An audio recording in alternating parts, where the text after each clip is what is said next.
Abreu Advogados Forward Sessions, que hoje inauguramos.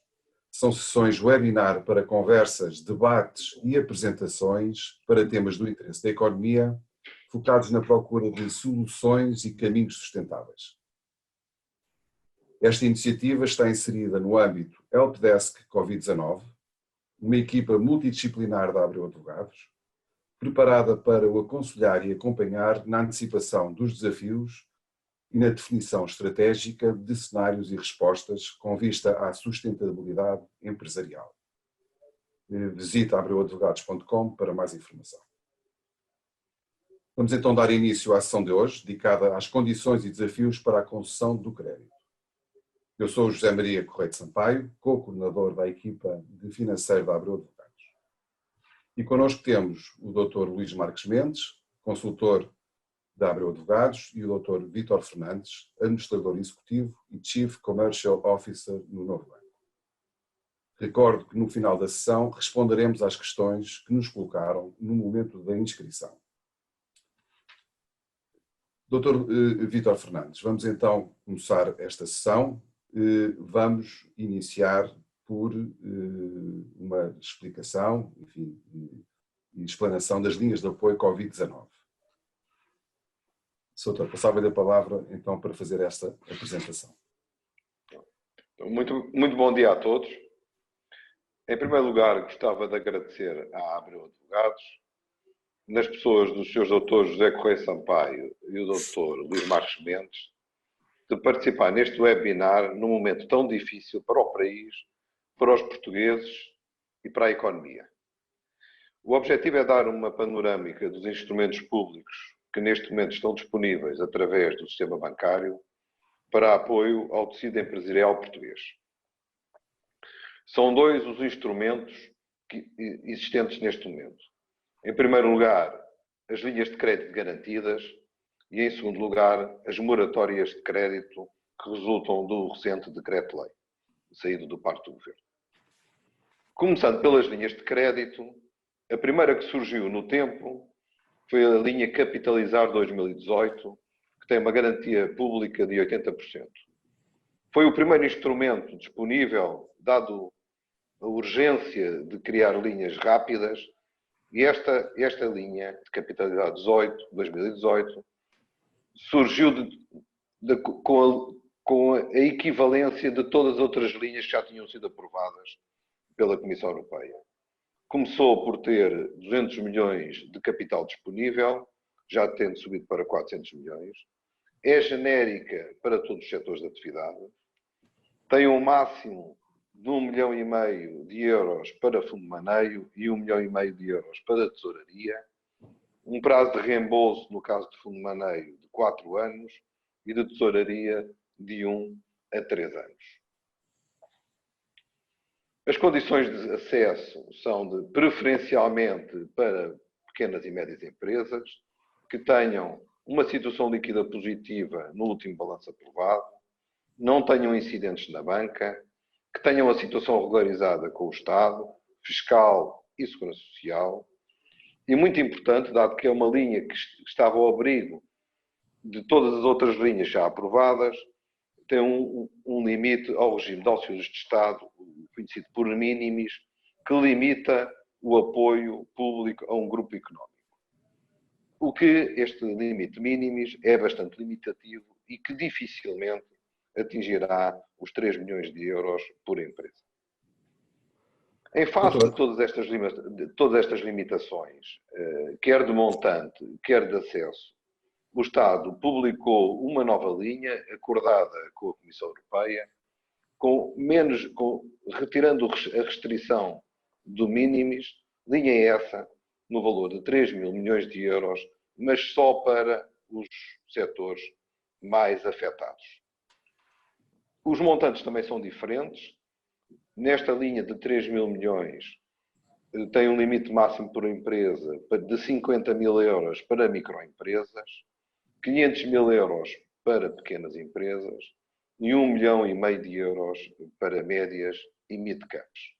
Como vos referi, não há limitação de minimis, o prazo é de 4 anos, tem uma condição de obrigatoriedade de não despedimentos E os setores afetados são basicamente a restauração, as agências de viagem e animação turística, o turismo e a indústria. Sendo que na indústria os setores mais referidos são a indústria extrativa, os têxteis, a confecção, o mobiliário e a cortiça. Espera-se, muito em breve, que esta linha que esta linha possa ser alargada ou então criada uma nova linha para os setores não afetados por esta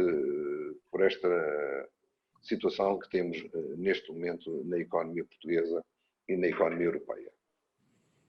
Por fim, gostaria de realçar o compromisso do novo banco em todo este processo das linhas de crédito, quer das moratórias. Os nossos clientes também, e principalmente para os nossos clientes. O novo banco é um banco que, como sabem, nasceu em 2014 e é um banco que resistiu até hoje pelo seu ADN com as empresas.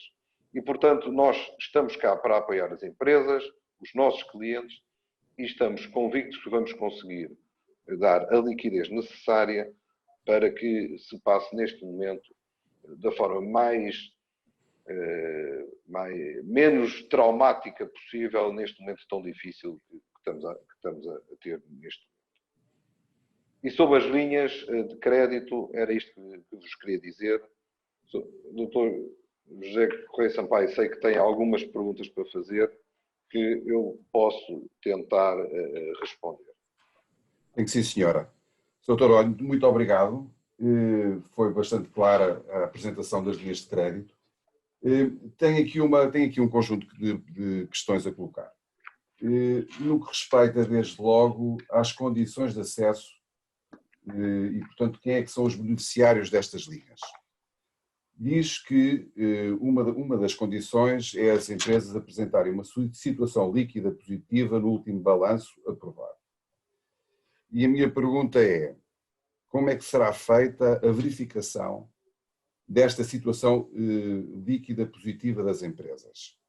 Será com base numa declaração das próprias empresas ou está previsto que o banco, neste caso, solicite um outro conjunto de informações para poder analisar esta questão? Não, os bancos, como é natural, e em todas as instituições creditícias, solicitam as contas às empresas e, portanto, também neste caso, nós vamos solicitar. Aliás, até é comum nós termos periodicamente os balanços das empresas e, portanto, o banco ou já tem as contas ou solicita as contas, as últimas contas aprovadas, e pode acontecer, inclusive, que caso a situação líquida esteja negativa no último balanço aprovado, pode haver a hipótese de haver um balanço intercalar, tem que ser aprovado de qualquer maneira, que demonstra a situação líquida positiva das empresas. Não é uma mera declaração, tem que haver apresentação de contas e naturalmente os bancos, na grande maioria dos seus clientes, têm as contas nas suas bases de dados. Certo. Doutor, uma outra condição é a seguinte, nós no fundo, estas linhas de apoio têm uma parte do crédito que é garantido com uma garantia do Estado. Há o remanescente do montante do empréstimo terá de ser colateralizado igualmente. Os bancos, qual é que será a abordagem do banco perante esta necessidade das empresas de prestar este tipo de garantias? O doutor admite situações em que seja viável ao banco prescindir deste tipo de garantia, uma vez estamos a falar de uma margem já bastante residual no que respeita à totalidade do crédito? Eu posso referir pelo novo banco. Nós instituímos um processo bastante facilitado e rápido para a aprovação deste tipo de linhas. Mas, de qualquer forma, a análise de cada operação de crédito não dispensa uma análise específica por muito facilitada e rápida que deverá ser feita. E, portanto, a exigência ou não de mais garantias depende da situação concreta da empresa e da análise que nós fizemos. A única coisa que vos garanto é que nós estamos a fazer aprovações de crédito nestas linhas, normalmente em 24 horas, no limite em 48 horas. E temos, naturalmente, sido bastante menos exigentes, até porque existe uma garantia de 80% por parte do Estado português para estas linhas. Mas é sempre uma análise casuística. Doutor, uma outra questão que foi colocada é a seguinte, é uma empresa que se candidata a esta linha, mas depois não venha a necessitar, durante este período de utilização. Isso tem alguma penalização para a empresa ou causa algum problema em termos da relação com o banco, quer dizer, na operação em si? As operações são feitas uma a uma, portanto, as empresas propõem aos bancos, e pode propor até mais que um banco, um montante de financiamento. Esse montante de financiamento, se for enquadrável e se houver plafond, é aprovado e é despendido. Se precisar de mais dinheiro depois, desde que se limite, ou neste caso para as PMEs, no 1,5 milhão de euros, se não teve uma aprovação inicial do máximo de 1,5 milhão de euros, pode pedir mais desde que haja plafond. Portanto, isto funciona muito no operação a operação. Desde que haja plafond, quer na empresa, quer plafond global, as empresas podem se ir candidatando a montantes. Isto não é uma linha aberta. Isto são montantes específicos. Específicos que são atribuídos. Portanto, eles podem se candidatar a várias empresas, a várias operações, mas sempre sujeitas aos limites de máximos de apoio agregado para cada empresa.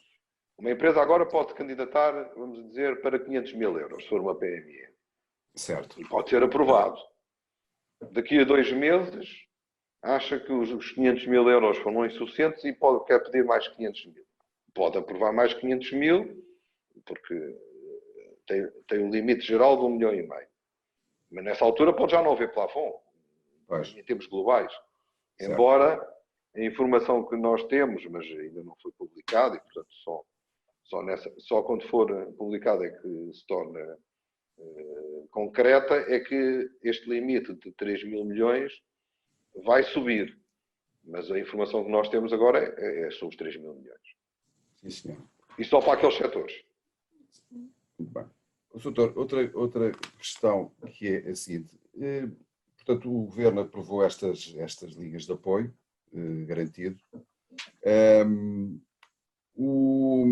minha pergunta é a seguinte. No que respeita às linhas específicas de apoio, se os montantes globais foram já previamente alocados ou distribuídos pelos bancos para comercialização junto dos seus clientes? Ou seja, se já cada banco tem um montante... Não há afetação de montantes por banco. Portanto, é tudo para todos.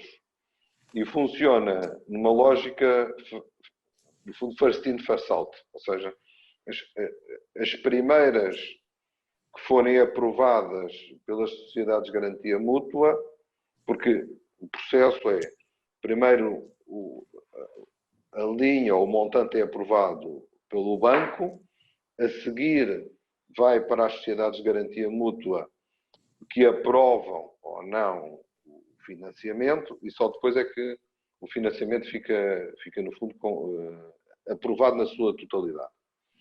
E, portanto, as primeiras empresas a serem aprovadas nas sociedades de garantia mútuas são aquelas que são as primeiras a ser servidas.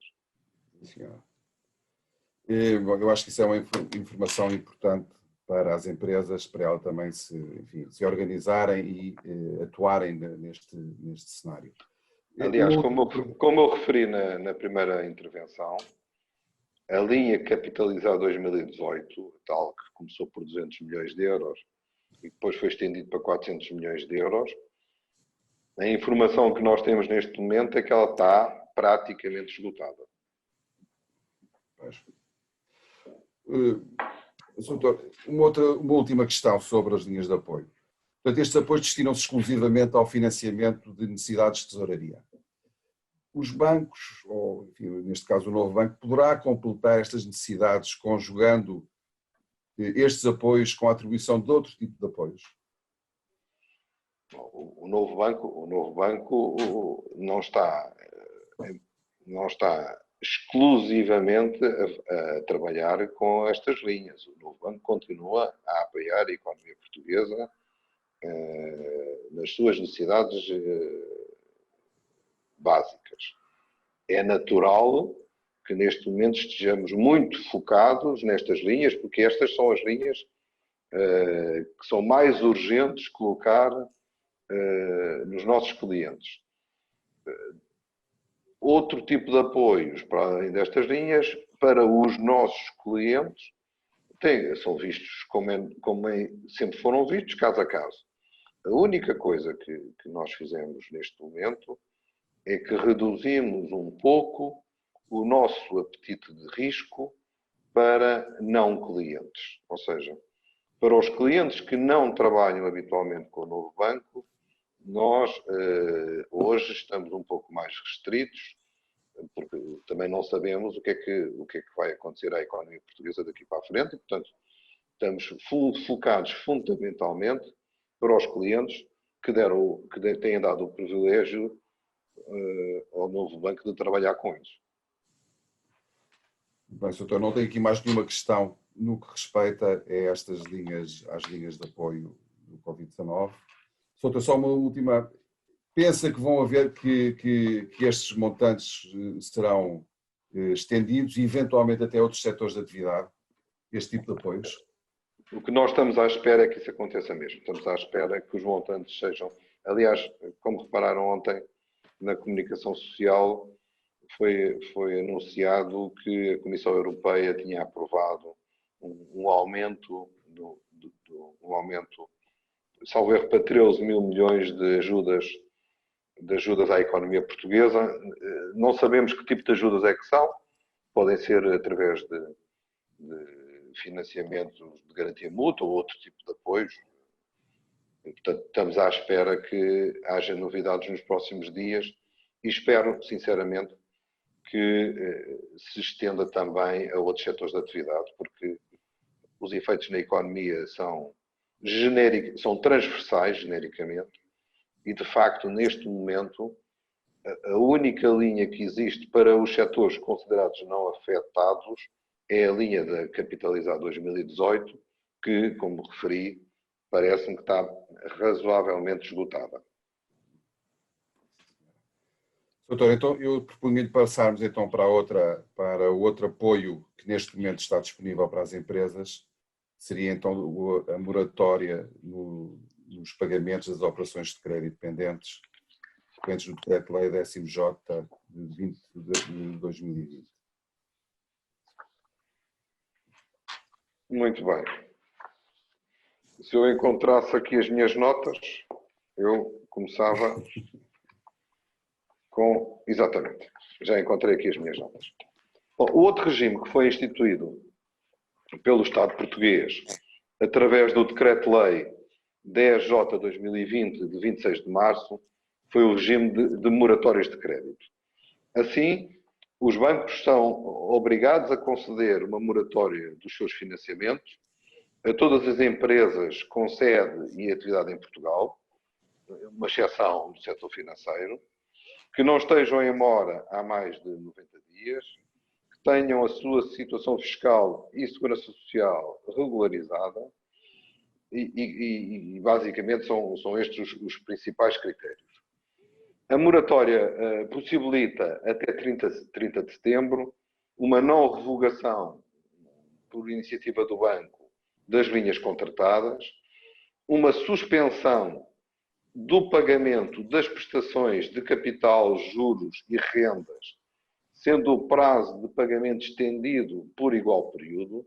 E vou dar um exemplo. Portanto, uma empresa que tenha um leasing, por exemplo, que paga mensalmente as suas prestações, se pedir a moratória, vamos dizer, no dia 30 de março, com uma prestação de março, abril, maio, junho, julho, por 6 meses, portanto, começando em março, o que significa é que as 6 prestações entre março e setembro passarão para o fim do contrato. Portanto, o prazo é alargado em 6 meses. Se fizer esse pedido em 30 de junho, então é 30 de junho, 30 de julho, 30 de agosto, 30 de setembro, são quatro prestações, alarga 4 meses. Se for trimestral, a prestação de 30 de... Vamos dizer que pede a moratória da prestação de 30 de junho, então passa... A prestação de 30 de junho passa para 30 de dezembro, se as contas não me estão a falhar. Em todos os financiamentos que terminam durante este período de moratória, portanto, entre 26 de março, que foi quando foi instituída a moratória, até 30 de setembro, 6 meses, ainda existem algumas dúvidas sobre o texto do decreto-lei. A interpretação do novo banco, mas neste momento, quer a Associação Portuguesa de Bancos, quer o próprio Banco de Portugal, e mesmo em diálogo com a Secretaria de Estado, estamos a tentar esclarecer estas dúvidas. A interpretação que o novo banco tem é que, se o financiamento terminar neste período de moratória, vamos dizer que termina com uma prestação única a 30 de junho, a nossa interpretação é que esta prestação se atrasa 6 meses. A dúvida existe porque a questão é se a suspensão é pelo período da moratória, que são 6 meses, ou pelo período desde que a prestação existe até 30 de setembro, que é a data de vencimento do decreto-lei. A nossa interpretação resulta um bocadinho pelo absurdo, porque se fosse entre a prestação e a data fim do decreto-lei, isso significava que, por exemplo, um financiamento que terminasse dia 30 de setembro, na prática tinha só uma moratória de um dia, porque o decreto-lei termina em 30 de setembro. O próprio decreto-lei tem ainda existem bastantes dúvidas. Todos os bancos estão a trabalhar intensamente, como referi, com os vários órgãos, quer Banco de Portugal, quer Secretaria de Estado, para tentar esclarecer o máximo possível.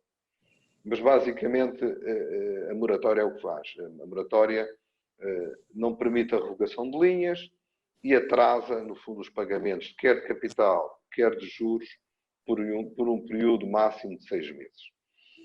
Existem outras exceções, por exemplo, não há moratória, por exemplo, para financiamentos, para compra de ações ou outros títulos mobiliários, mas as exceções são relativamente pequenas. E basicamente era isto que eu vos posso dizer sobre a moratória. Sei que existem inúmeras dúvidas, nós próprios também temos algumas. O doutor, também sei que tem algumas perguntas para fazer. Vou tentar responder sabendo de antemão que esta é a posição atual do novo banco, mas que ainda carece de confirmação, quer pelo Banco de Portugal, quer pela Secretaria de Estado. Eu tenho realmente aqui, muito obrigado, eu tenho realmente algumas questões a colocar. Temos consciência que existem essas dúvidas, sabemos que elas também estão a ser esclarecidas, mas enfim, vamos tentar, digamos que, esclarecer algumas das questões que têm surgido. Uma das questões tem sido no que respeita a créditos com vários mutuários. E a pergunta é se as condições previstas no diploma para o acesso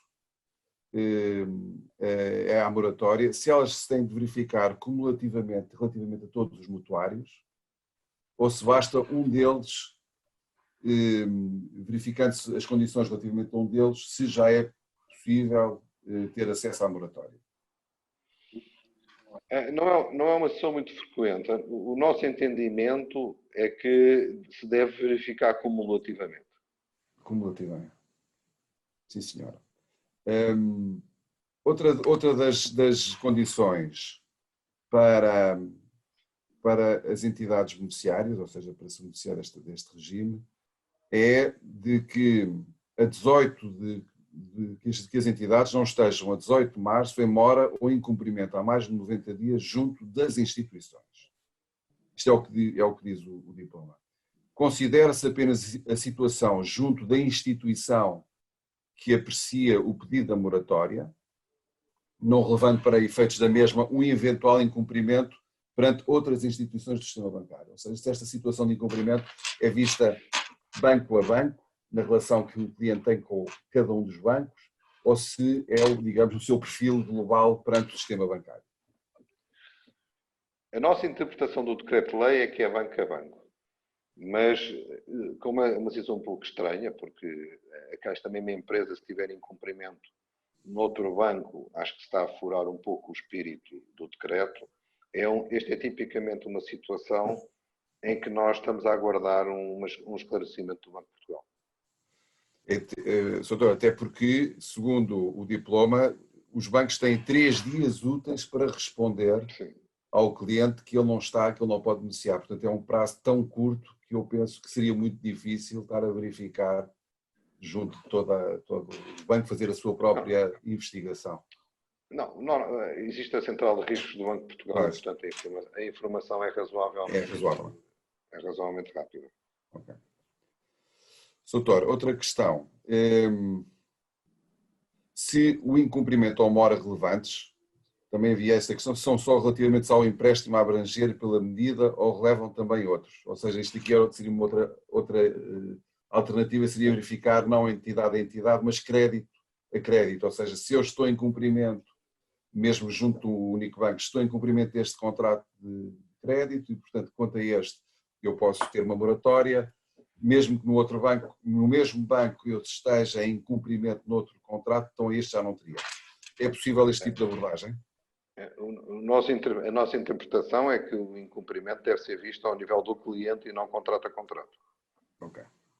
Mais uma vez, o espírito da moratória é não dar moratória a clientes que já estavam em cumprimento. Aliás, eu gostava de esclarecer um tema que é muito relevante hoje para a banca, que eu, aliás, muito comentado até no passado sobre os NPLs, sobre os Non-Performing Loans ou o crédito mal parado. Uma das questões muito importantes sobre a moratória legal é o facto destes clientes não serem caracterizados como um cliente mal parado, um cliente em NPL. Por isso é que é importante que a moratória seja legal ou seja genérica. Porque, regra geral, quando um cliente não paga uma prestação ou quando se atrasa por dificuldades financeiras, isso resulta depois numa criação de uma marcação de reestruturado por dificuldades financeiras, o que leva depois a um NPL.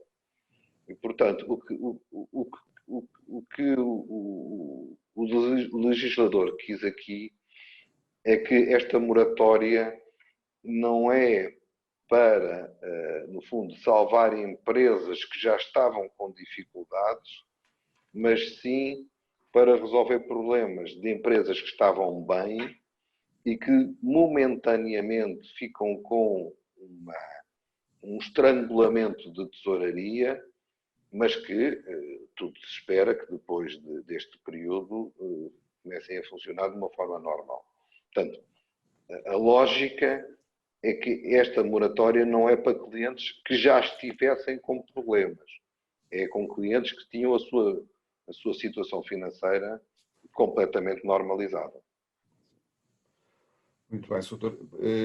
Fazem-se menções no diploma também a situações de empresas em insolvência e em cessão ou suspensão de pagamentos.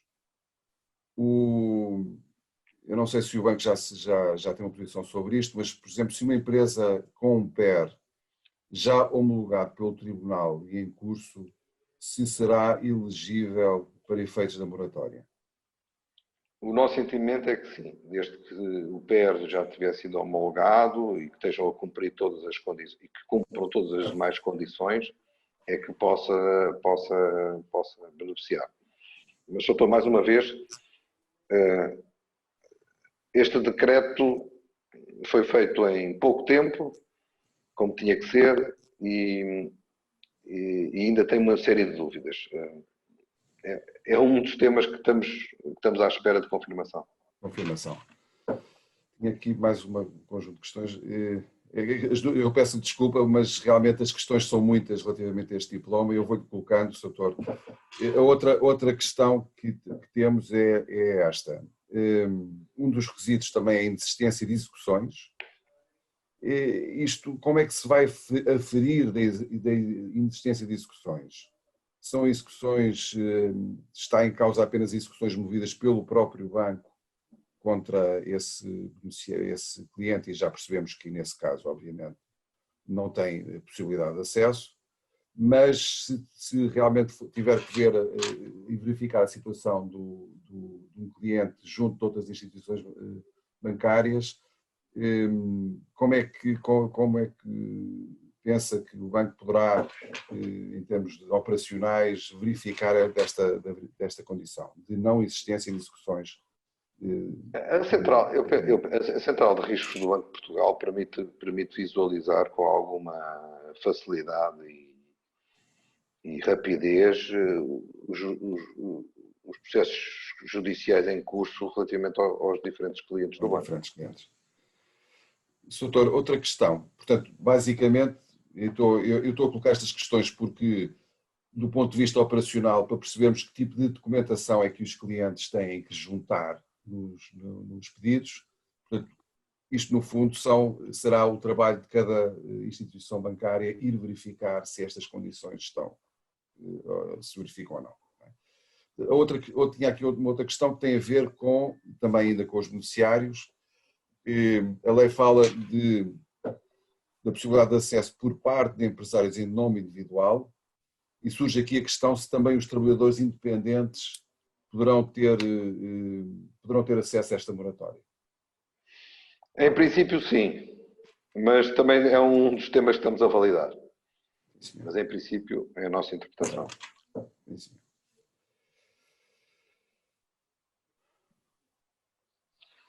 Mas, finalmente, aqui outra questão tem a ver também agora com pessoas singulares, em que há um conjunto de requisitos para que as pessoas se encontrem numa situação específica de carência, ou seja, as pessoas individuais podem aceder à moratória em determinadas condições, como, por exemplo, se estiverem em isolamento profilático ou doença, assistência a filhos ou netos menores, redução do período normal de trabalho ou suspensão de trabalho, situação de desemprego, empregados de empresa cuja atividade tenha sido objeto de encerramento durante este estado de emergência.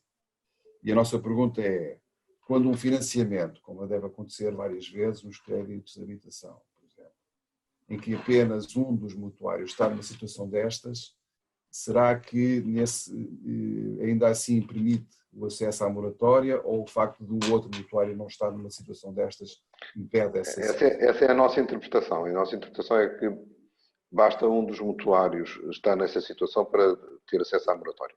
Para ter acesso.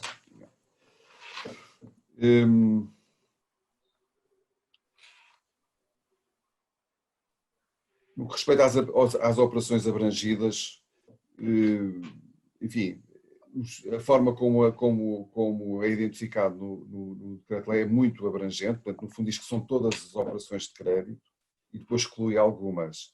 Portanto, o Sr. Doutor entende que os factorings, os confirming, garantias bancárias, e créditos documentários de importação, só para referir operações de crédito. É de facto muito abrangente, mas a nossa interpretação é que não inclui nem garantias bancárias, nem créditos documentários. A nossa interpretação é que inclui o factoring relativamente à dívida do aderente, ou seja, certo. Eu tenho uma fatura em pagamento, se o cliente pagar a fatura, o cliente tem que pagar a fatura e paga, não é? E se pagar, abate-se o crédito. Certo. A questão é que se o cliente não pagar a fatura, o banco depois não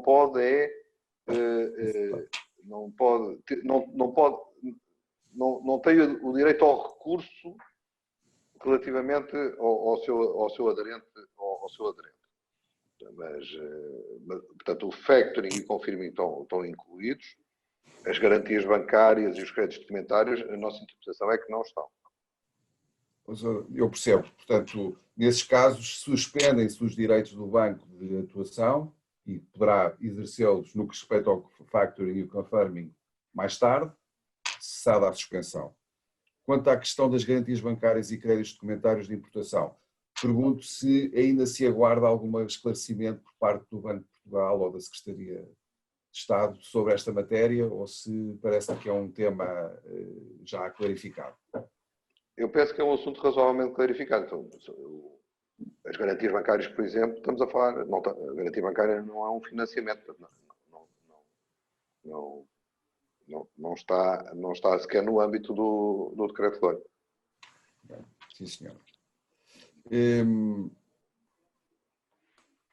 Novas operações de crédito concedidas a entidades beneficiárias neste período, portanto, essas novas, digamos que amanhã, daqui uma semana, o banco concede um financiamento, pode o cliente automaticamente, enfim, solicitar de imediato a moratória e começar então o seu plano de pagamento apenas a partir de 30 de setembro? Não. Isto é tudo, são todos só os contratos que existiam a 26 de março. Portanto, de qualquer financiamento novo, ao abrigo deste decreto-lei, não está sujeito a moratória. E no que respeita à questão da formalização, parece que o decreto-lei dá poderes, enfim, determina uma atualização automática por efeito do decreto-lei dos planos de pagamento. Mas, de qualquer maneira, é uma questão que se coloca, é se será ainda assim necessário, talvez até por uma questão de segurança contratual para o futuro, celebração de adendas para extensão das vigências dos contratos e das garantias. O que nós neste momento estamos a fazer é que não estamos a fazer adendas aos contratos, portanto, o próprio decreto estabelece a forma de contratualização, com uma carta e uma aceitação por parte do banco, e, portanto, não estamos a fazer adendas aos contratos, nem extensões. Doutor, estamos aqui a chegar ao final das perguntas que eu tinha para colocar. Agora, no que respeita ao acesso à moratória e talvez até a esta parte operacional, portanto, diz-se que um cliente, até porque estamos nesta situação de restrições de deslocação, basta que envie um decreto, um e-mail, diz mesmo, portanto, uma declaração de adesão remetida por meio eletrónico para que a moratória seja aplicada juntamente, já agora para completar, juntamente com a certidão de regularidade, da situação regularizada perante a autoridade tributária e a segurança social. Mas, mais uma vez, na situação em que há dois, eu penso que já estou a adivinhar a sua resposta, mas de qualquer maneira, havendo dois mutuários, esta declaração tem que ser remetida por ambos ou basta que um deles envie esta comunicação para o banco, juntamente com a declaração de não dívida? A nossa posição, nós, em primeiro lugar, estamos, como não poderia deixar de ser, estamos a aceitar que a entrega da documentação por via eletrónica e muito rapidamente vamos pôr no nosso NB Network, que é a plataforma de relação entre o novo banco e os seus clientes e empresa, uma funcionalidade para que se possa mais rapidamente circular com toda a documentação. A nossa interpretação neste momento é que o pedido deve ser assinado por todos os mutuários. Senhora. E depois o original vão enviar também a declaração de situação regularizada perante a autoridade tributária. E basta cópia, terá mesmo de ser cópia se é para enviar por e-mail, ou tem que depois, está previsto depois da entrega do documento original, algum procedimento que tem que ser seguido pelos... Eu confesso-lhe que essa não tenho a certeza, mas presumo que depois disto passar pode ser que nós possamos pedir os originais, mas não. Sim, senhor. Não sou capaz de responder neste momento a essa pergunta. Pronto, doutor, olha, era aqui a lista de perguntas que tinha para lhe colocar. Agradeço muito a sua exposição que teve, acho que foi bastante elucidativa e terá com certeza que ajudará todas as empresas e pessoas enfim, a aceder a estes apoios que são essenciais e tão importantes que são neste momento. Dr. Luís Marques Mendes, eu sei que esteve a acompanhar esta nossa apresentação. Claro. E passava-lhe assim a palavra para fazer aqui uma apreciação destes temas e destas linhas de apoio. Muito obrigado. Gostava só de roubar alguns minutos para assinalar alguns apontamentos finais. Primeiro, uma palavra de agradecimento às pessoas que nós não estamos aqui a poder ver, que são os participantes do lado de lá, nesta videoconferência, ou seja, os clientes da Abreu Advogados, ou outros que não são nossos clientes, mas que estiveram connosco aqui durante sensivelmente esta hora, e, portanto, agradecer a presença de todos. São várias dezenas, é pena que nós não nos possamos ver, ou pelo menos nós aqui deste lado não os possamos ver, é pena também por razões tecnológicas não possam colocar diretamente dúvidas, questões, pedidos de esclarecimentos que têm, mas alguns foram colocados previamente. Mas, em qualquer circunstância, esperemos, no fim desta iniciativa, que ela tenha sido útil. Que ela tenha sido útil para prestar mais informação, para prestar mais esclarecimentos, para dilucidar dúvidas que as pessoas tenham.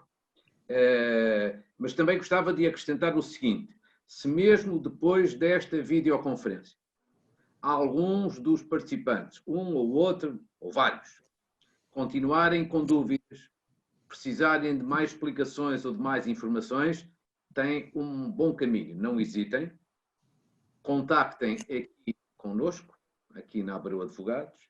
Nós temos aqui uma equipe permanentemente disponível e que está muito dentro destas matérias, permanentemente disponível para informar, para esclarecer, para prestar apoio. Portanto, é só contactar.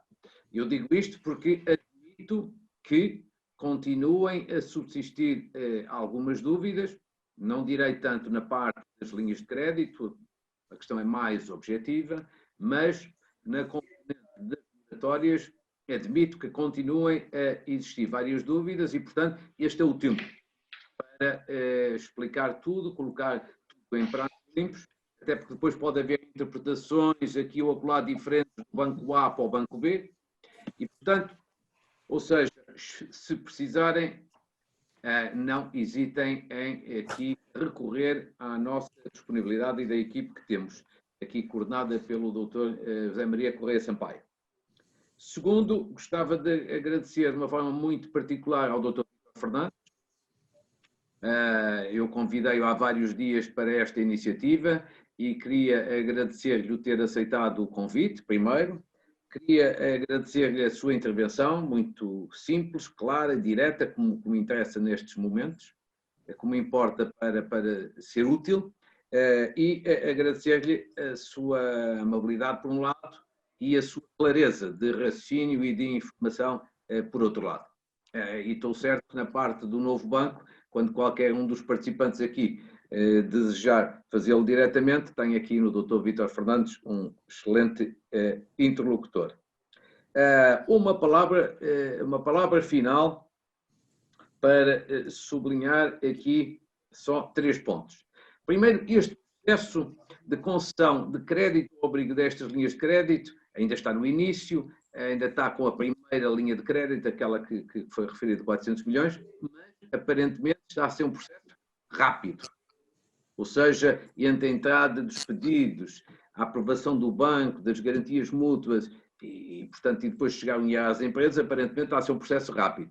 E, portanto, só queria congratular-me por isso. Eu julgo que todos se congratulam por isso. Quer dizer, o receio que julgo que todos temos é que quando as outras linhas de crédito começarem também a estar em ação, esta rapidez não seja a mesma. Porque todos nós sabemos o peso da burocracia, sempre em Portugal e também nos bancos. Mas para já, os primeiros sinais, por aquilo que aqui foi dito, são bons, são positivos e são de saudar. Segundo, julgo que também ninguém terá colocado a questão de uma forma direta, mas acho que está na cabeça de toda a gente. Estas linhas de crédito, independentemente de seja bem ou mal, suficiente ou não suficiente, há uma coisa que parece óbvia: 3 mil milhões de euros não vão ser minimamente suficientes. Mas isso nós sabemos já que de alguma forma o Governo está a negociar, digamos assim, e a preparar um reforço destas linhas de crédito para montantes que podem chegar a 10 mil milhões ou algo do género e, portanto, esperemos que isso surja também, porque o momento crítico é agora nesta ocasião, neste mês e no próximo. E, finalmente, queria dizer a todos os que tiveram a amabilidade de estar connosco aqui esta manhã, para além de voltar a agradecer, dizer 2 coisas relativamente a Abreu Advogados. Primeiro, vamos fazer mais iniciativas deste género. Esta foi a primeira, mas vamos fazer mais. Por exemplo, já na quarta-feira, vamos fazer uma outra que tem a ver com as questões laborais. E, por exemplo, as questões do layoff são, neste momento, questões de uma importância capital. Portanto, quem desejar participar noutras iniciativas deste género, seja de natureza laboral ou outras, fará o favor também de entrar em contacto connosco e teremos todo o gosto em participar. E depois, reafirmar aquilo que tinha dito há instantes, quer no domínio laboral, quer no domínio da área financeira, temos equipes especificamente a tratar destes instrumentos que têm a ver com a crise que vivemos e, portanto, quem precisar de qualquer esclarecimento adicional é só bater à porta. Resumindo e concluindo, porque prometi ser breve, muito obrigado ao Dr. Vítor Fernandes, foi um gosto tê-lo aqui. Ainda por cima, o Novo Banco é um dos bancos que tem maior ligação ao mundo das empresas, à economia real e, portanto, há uma sensibilidade especial. Muito obrigado. Quero agradecer também a todos os participantes do outro lado, com esta pena de não podermos ver a cara de cada um e ouvir as suas preocupações, mas não ficará para outra ocasião. E ao Zé Maria, a palavra final para poder encerrar. Muito obrigado. Pronto, então, Luís, muito obrigado. Eu te queria, enfim, penso que está tudo dito. Muito obrigado por terem estado connosco. Mantemos disponíveis e então convidar-nos a seguirem as próximas sessões do webinar. As informações estão acessíveis na página Helpdesk Covid-19 em abreuadvogados.com. E pronto, e acho que é tudo. Muito obrigado. Muito obrigado, Dr. Vítor Fernandes. Obrigado a todos e até breve.